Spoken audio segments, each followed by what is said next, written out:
नमस्कार कामगार मित्रांनो, स्वागत आहे तुमचं नवीन योजना यूट्यूब चॅनलमध्ये.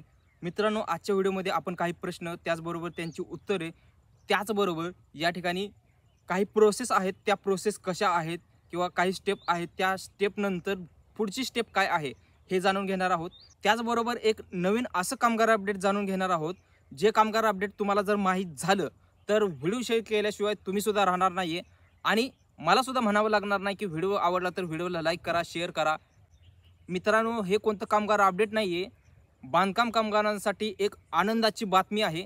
त्याच्यामुळे व्हिडिओला न स्किप करता व्हिडिओ व्यवस्थितपणे पहा.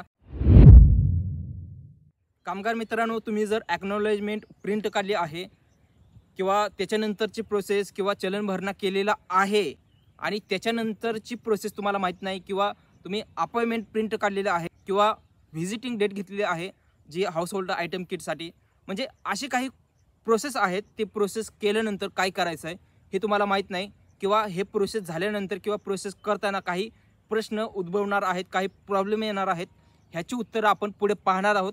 पण सुरुवातीला एक आपण असं कामगार अपडेट जाणून घेऊया जे नवीन कामगार अपडेट आहे आणि ह्या कामगार अपडेटमध्ये मी तुम्हाला सांगू इच्छितो की एक आनंदाची बातमीच आहे की ज्या कोणी बांधकाम कामगारांनी नवीन नोंदणी केलेलं आहे किंवा रिन्युअल केलेलं आहे, तर अशा बांधकाम कामगारांना पहिला चलन भरणे करायचं होतं. पण मागच्या काही दिवसामध्ये एक कामगार अपडेट आलं ज्यामध्ये चलन भरणे आहे ते बंद झालं आणि कालांतराने जो काही टॅब आहे चलन भरणे करण्याचा किंवा जे काही ₹1 पावती करण्याचा जो टॅब आहे तो टॅबसुद्धा बंद झाला.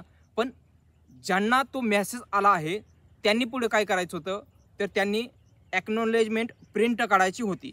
ज्या कामगारांना ही प्रोसेस माहीत होती त्या कामगारांनी चलन भरणे बंद झाल्यामुळं ॲक्नॉलेजमेंट प्रिंट काढून घेतलेलं आहे.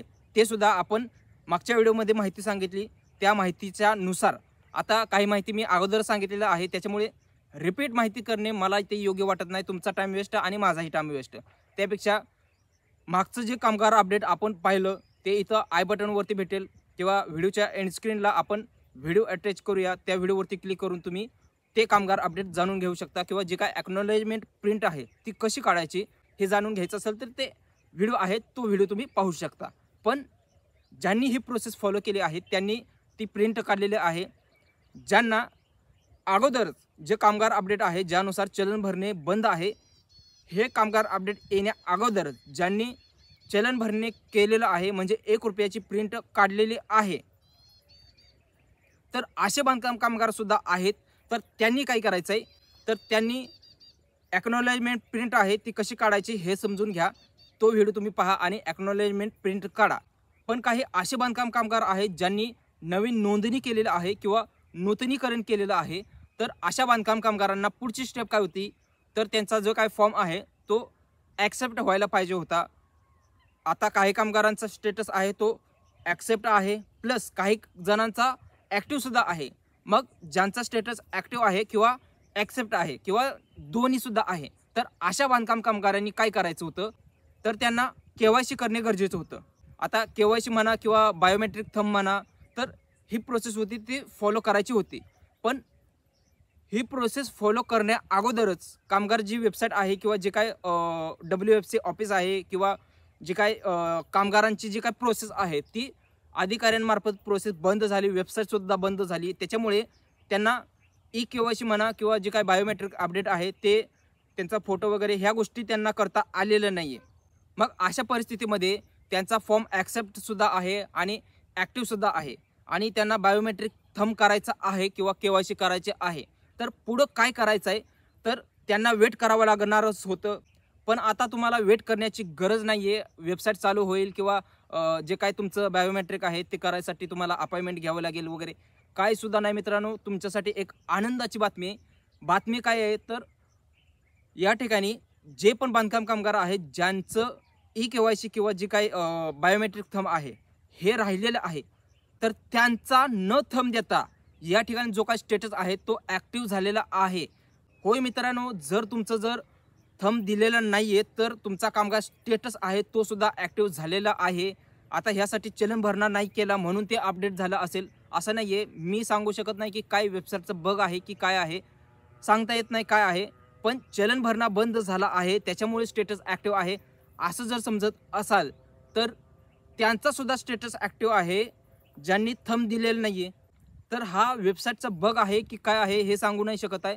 पण एवढं होतं की जे पण राहिलेले पेंडिंग फॉर्म होते, जे काय क्लेम होते, ते लवकरात लवकर अपडेट दिले पाहिजे आहे. ते काय रिजेक्शन असू द्या किंवा जे काय अप्रूव्हल आहे किंवा जे मंजुरी आहे, तर ह्याच्यावरती काम जोराने चालू आहे. त्याच्यामुळे हा एक वेबसाईटचा बग असू शकतो, सांगता येत नाही. पण ऑफिशियल अपडेट नसल्या कारणाने मी कोणत्याही दाव्यावरती ठाम नाही आहे. आणि तुम्ही सुद्धा डायरेक्टली काय करा की मी काय सांगतो हे समजण्यापेक्षा तुमचं प्रोफाईल चेक करा. जर तुम्ही थंब दिलेलं नसेल तर तुमचा स्टेटस आहे तो ॲक्टिव्ह आहे की नाही हे तपासा. आता भरपूर कामगार आहेत ज्यांनी थंब दिलेलं आहे आणि ज्यांनी थंब दिलेलं नाही आहे सुद्धा, त्यांचा स्टेटस आहे तो ॲक्टिव्ह आहे. मग अशा परिस्थितीमध्ये तुम्हाला पुढे काय करायचं आहे, पुढची प्रोसेस काय असणार आहे? तर पहिला तुम्ही व्हिडिओला लाईक करा, चॅनलला सबस्क्राईब करून ऑल नोटिफिकेशनवरती क्लिक करा, जेणेकरून असेच महत्त्वपूर्ण अपडेट तुमच्यापर्यंत पोहोचत राहतील. आणि असं पण आहे, मी स्वतः चेक केलेलं आहे, तुम्हाला इथं लाईव्हमध्ये सुद्धा मी दाखवणार आहे पुढे, की जे बांधकाम कामगार आहेत ज्यांचा जे काय थंब आहे ते थंब झालेलं नाही किंवा KYC झालेलं नाही आहे आणि त्यांचा स्टेटस ॲक्टिव्ह आहे. आणि एवढंच नाही आहे, समजा असं पण असू शकतं की चलन भरणा बंद झाले आहे, त्याच्यामुळे स्टेटस आहे तो त्या कारणाने, फक्त त्याच कारणाने, होय 99% फक्त तेच कारण आहे की चलन भरणा बंद झाला आहे, त्याच्यामुळे स्टेटस जो काय आहे तो ॲक्टिव्ह होतो. ज्या कामगारांनी या ठिकाणी थंब दिलेलं नाही आहे त्यांनी काय करायचं आहे, तर तुम्ही पहिला वेबसाईटवरती जावा, लॉग इन करा. आणि लॉग इन केल्यानंतर तुम्हाला काय करायचं आहे, तिथं तुमचा जो काय स्टेटस आहे तो ॲक्टिव्ह आहे की नाही हे तपासायचं आहे. ज्या बांधकाम कामगारांचा थंब न देता स्टेटस ॲक्टिव्ह झालेला आहे त्यांच्यासाठी थंब देणे गरजेचं नाही आहे, म्हणजे तुम्हाला KYC करणे गरजेचं नाही आहे. हे मी का सांगत आहे, तर तुमच्यासाठी एक असा ऑप्शन तयार झालेला आहे ज्यामध्ये तुम्ही क्लिक करून तुमचे जे काय पावती आहे ती काढायची आहे. आणि ती पावती काढल्यानंतर तुम्हाला डायरेक्टली जे काय कामगार कार्ड आहे ते कार्ड घ्यायचं आहे. आता डायरेक्टली तुम्हाला कामगार कार्डपर्यंत प्रोसेस नेलेलं आहे. म्हणजेच तुमचं जे काय प्रिंट आहे ती प्रिंट काढल्यानंतर, कामगार पावती काढल्यानंतर तुम्हाला डायरेक्टली अपॉइंटमेंट घ्यायची आहे भांडी वितरणासाठी. म्हणजेच भांड्यासाठी तुम्हाला जो काय फॉर्म आहे तो फॉर्म भरायचा आहे आणि डायरेक्ट त्याचा लाभ घ्यायचा आहे. ह्या प्रोसेसमध्ये तुम्हाला तुमचा स्टेटस ॲक्टिव्ह असेल तर तुम्हाला थंब करण्याची गरज नाही पडणार. कोणतीही ऑफिशियल अपडेट नसताना सुद्धा या ठिकाणी मी हा क्लेम का करत आहे की तुम्हाला थंब द्यायची गरज नाही आहे, डायरेक्टली तुम्ही भांडी वितरणाचा लाभ घेऊ शकता किंवा जे काय कामगार कार्ड आहे ते कार्ड तुम्ही घेऊ शकता. तर आपण डायरेक्टली स्क्रीनवरती पाहूयात की जे काय कामगार अपडेट आहे किंवा जे काय असं म्हणू शकता की एक कामगार लूप होल आहे, त्यानुसार तुम्ही जी प्रोसेस आहे ती लाईव्हमध्ये चेक करू शकता. मित्रांनो, व्हिडिओच्या डिस्क्रिप्शनमध्ये लिंक दिली आहे, त्या लिंकवरती क्लिक करा किंवा कोणतंही एक ब्राउझर ओपन करा आणि MahaBOCW किंवा EMBOCW एवढं सर्च करा. पहिली वेबसाईट येणार आहे त्यावरती क्लिक करायचं आहे आणि वेबसाईटवरती आल्यानंतर तुम्हाला इथं लॉग इन करायचं आहे. लॉग इन करण्यासाठी इथं प्रोफाईल लॉग इनवरती क्लिक करायचं आहे आणि तुमचा पहिला आधार नंबर, रजिस्ट्रेशन करताना मोबाईल नंबर दिला आहे तो नंबर टाकायचा आहे आणि प्रोसीड टू फॉर्मवरती क्लिक करायचं आहे. यानंतर रजिस्टर्ड मोबाईल नंबरवरती OTP गेलेला आहे, तो OTP व्हॅलिडेट करायचा आहे. आणि याच्यानंतर तुम्हाला इथं तुमची जी काही कामगाराची प्रोफाईल आहे ती प्रोफाईल दिसणार आहे. मित्रांनो, पुन्हा एक वेळ समजून घ्या की रजिस्ट्रेशन स्टेटस आहे तो ॲक्टिव्ह आहे. आता हे ॲक्टिव्ह कोणाकोणाचं येत आहे, ज्यांनी अगोदर ₹1 चलन भरणा केला होता त्यांचं, प्लस 31/8/2025 जे काय अपडेट आहे, जे चलन भरणा आहे ते बंद झालेलं आहे, हे अपडेट आहे. ह्याच्यानंतर ज्यांनी रजिस्ट्रेशन केलेलं आहे किंवा जे नूतनीकरण किंवा रिन्युअल आहे ते केलेलं आहे त्यांचा स्टेटस या ठिकाणी ॲक्टिव्ह होत आहे. किंवा ज्यांनी बायोमेट्रिक थंब दिलेलं आहे, म्हणजेच EKYC किंवा KYC आहे ती केलेलं आहे. आता अशा कामगारांनी किंवा ज्यांनी बायोमेट्रिक थंब दिलेला नाही आहे त्यांनी काय करायचं आहे, या ठिकाणी खाली स्क्रोल करत आलं की इथं ॲक्नॉलेजमेंट डिटेल हा एक ऑप्शन आहे, हा नवीन अपडेट आहे, ह्याच्यावरती आपल्याला क्लिक करायचं आहे. ह्या ॲक्नॉलेजमेंट डिटेलवरती क्लिक केलं का प्रिंट ॲक्नॉलेजमेंट हा ऑप्शन आहे, यावरती प्रिंटवरती क्लिक करायचं आहे. आणि तुम्ही इथं पाहू शकता की जे काय ॲक्नॉलेजमेंट प्रिंट आहे ती तुमच्यासमोर ओपन आहे. तुम्ही इथं पाहू शकता जिल्हा किंवा तालुका सुविधा केंद्रावरती ही पावती सादर करायची आहे आणि तुमचं जे काही लेबर कार्ड आहे ते लेबर कार्ड तिथं जाऊन तुम्ही घ्यायचं आहे. मित्रांनो, आता इथं जे पण लॉग इन केलेलं बांधकाम कामगाराचा स्टेटस आहे, त्या बांधकाम कामगारानं इथं स्वतःहून जे काही बायोमेट्रिक थंब आहे किंवा जे काही KYC आहे ती KYC केलेलं नाही आहे, बायोमेट्रिक थंब दिलेलं नाही आहे किंवा डॉक्युमेंटचे व्हेरिफिकेशनसुद्धा करण्यासाठी ते तिथं सुविधा केंद्रावरती गेले नाही आहेत. मग अशा परिस्थितीमध्ये त्यांचं व्हेरिफिकेशन ॲटोमॅटिक झालेलं आहे आणि चलन भरणा आहे ते GR नुसार या ठिकाणी ॲटोमॅटिक अपडेट झालेलं आहे. आता त्यांचं व्हेरिफिकेशन न होता हा जो स्टेटस आहे तो ॲक्टिव्ह कसा झाला, त्याचबरोबर या ठिकाणी त्यांनी बायोमेट्रिक थंबसुद्धा दिलेलं नाही आहे.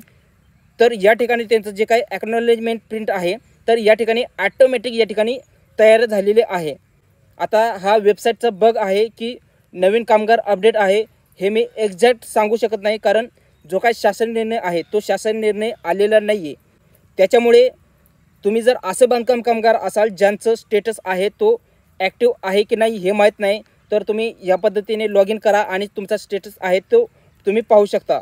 पण तुम्ही जर थंब दिलेलं नसेल किंवा डॉक्युमेंटचे व्हेरिफिकेशन जर तुमचं झालेलं नसेल तरीसुद्धा तुम्ही ॲक्नॉलेजमेंट प्रिंट काढू शकणार आहात. मित्रांनो, हे कामगार अपडेट इथं संपत नाही आहे.